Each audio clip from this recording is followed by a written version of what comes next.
Hola, this is Tiny Hakosalem, the reporter of the extinguishments of obligations, Subsection 1, Application of Payment, and Subsection 2, Payment by Cession, and it is from Article 1252 to 1255. So let's start with Article 1252. He who has various debts of the same kind in favor of one and the same creditor may declare at the time of making the payment to which of them the same must be applied. So, application of payment, it is the designation of the debt to which should be applied the payment made by a debtor who has various debts of the same kind in favor of one and the same creditor.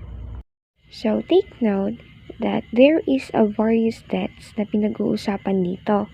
Kasi kung walang multiple or various debts na pinag-usapan or pag-uusapan, so walang application of payment.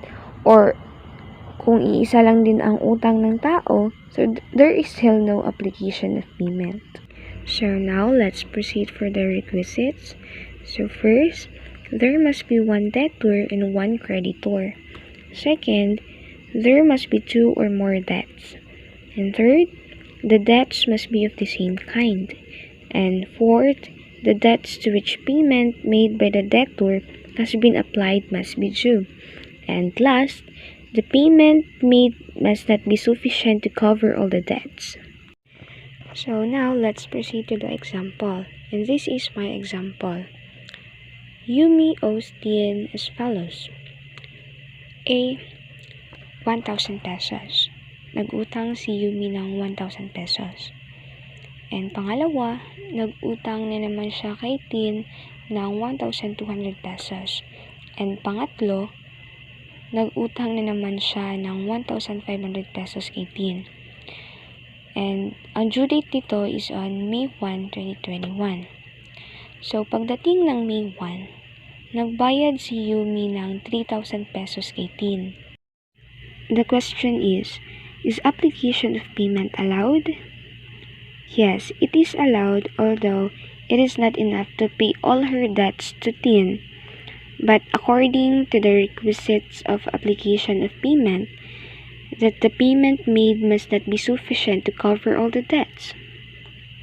So, sino ang may right of choice? So, si Yumi ang may right of choice kasi siya ang debtor.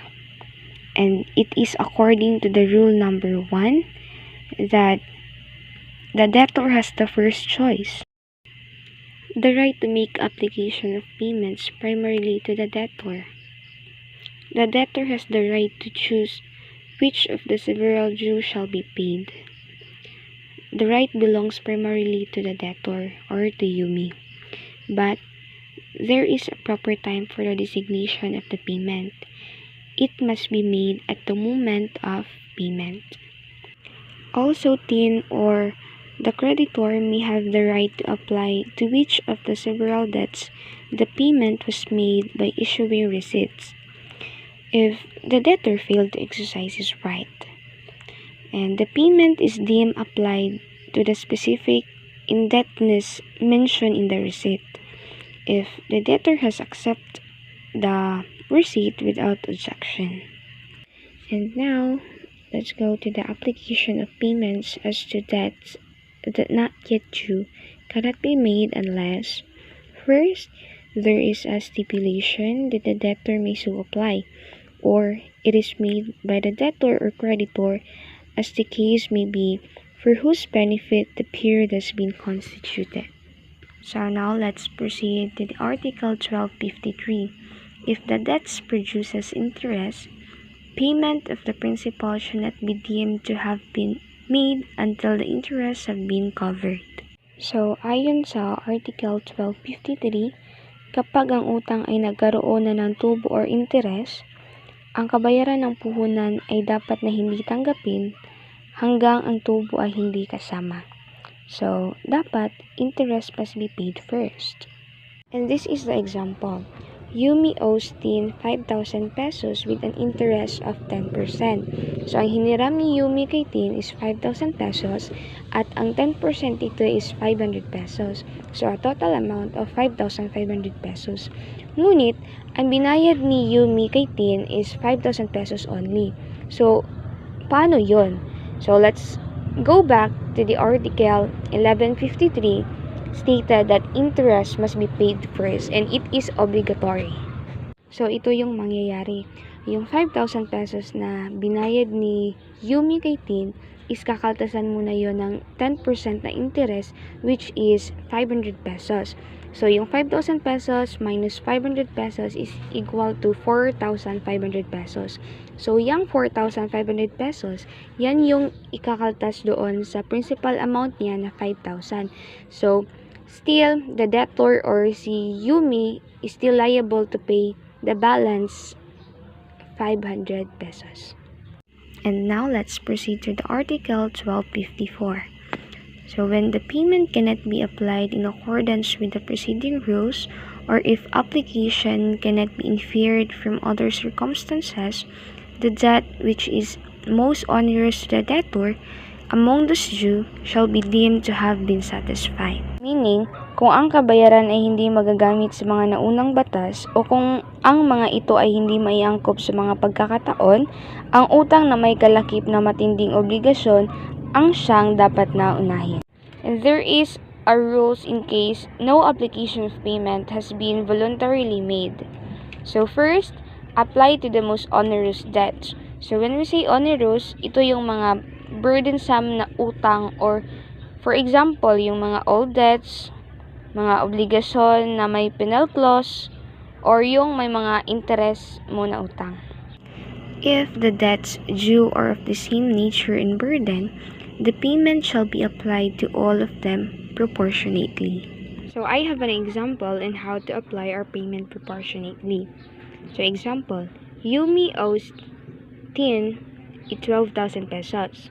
And another debt naman, nag-utang na naman siya ng another 6,000 pesos. And Yumi pays 9,000 pesos only to Tin without making application of payment. Presuming that both debt is the same nature and burdens, so payment should be applied proportionately. So paano ba yung proportionately? Diba yung utang ni Yumi is 12,000 and 6,000 pesos? So makikita natin yung ratio nila na 2:1. Their ratio should be preserved. Since yung binayad ni Yumi is 9,000 pesos lang, so yung 6,000 doon is ibabayad niya doon sa 12,000 na utang niya, and yung natirang 3,000 is ibabayad niya doon sa 6,000 na utang niya. So, yung 12,000 na utang niya is magiging 6,000 pesos na lang. And yung utang niya na 6,000 is magiging 3,000 pesos na lang. And that's it. And now, let's proceed to subsection 2, the payment by cession. So, it is under Article 1255. The debtor may assign his property to his creditors in payment of his debts. This cession, unless there is stipulation to the contrary, shall only release the debtor from responsibility for the net proceeds of thing assigned. Payment by cession is another special form of payment. It is the assignment or abandonment of all the properties of the debtor for the benefit of his creditors in order that the latter may sell the same and apply the proceeds thereof to the satisfaction of their credits. So, payment by cession, it is the process kung saan lahat ng properties ni debtor ay i-transfer sa mga creditors para ang mga creditors yung magbenta nito at yung kita ng properties ni debtor, yun yung ibabayad sa utang niya. There are classes of cession or assignment. First is voluntary or contractual. So, it is the cession by agreement of the parties. So, yung agreement is between kay debtor and creditor lamang. And next, involuntary or legal. So, it is the cession or assignment which is governed by the Insolvency Law Act 1956. So, dito na yung operation by law. And now, let's proceed to the requisites of payment by cession. They are, first, there must be two or more creditors. Second, the debtor must be insolvent. Third, the assignment must involve all the properties of the debtor. And last, the cession must be accepted by the creditors. And this is the example. Yumi owes to Tim, Ja, and Chris a total amount of 1 million. But his asset is not enough to pay all her debts. Now, with the consent of Tim, Ja, and Chris or to the creditors, Yumi may assign his property to them para ibenta at ibayad sa kanila. Question: if yung kita sa properties ni debtor is not enough para bayaran yung utang niya na 1,000 sa creditors, liable ba si debtor na bayaran yung kulang? Yes, debtor is still liable to pay the balance. But unless there is a stipulation in the contrary, kung napagkasunduan nila na yung assignment shall satisfy all her debts, so therefore, wala nang babayaran si debtor. If that's so, the case now is closed. And I think that would be all. Thank you.